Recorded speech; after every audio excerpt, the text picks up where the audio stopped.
Hi everyone, in front of me I've got NUBIA Focus 2 Ultra, and let me share with you how to change the ringtone on this device.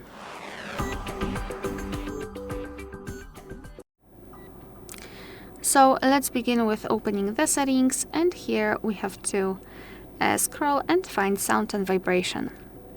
Then scroll down and find this ringtone section and tap on phone ringtone at the top.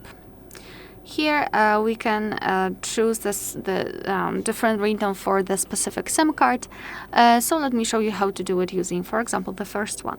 So after tapping on the SIM card, we will be transferred to the list of pre-installed ringtones from which we can choose. Here in the music, you will have your own files, if you've got something, for example, downloaded or recorded.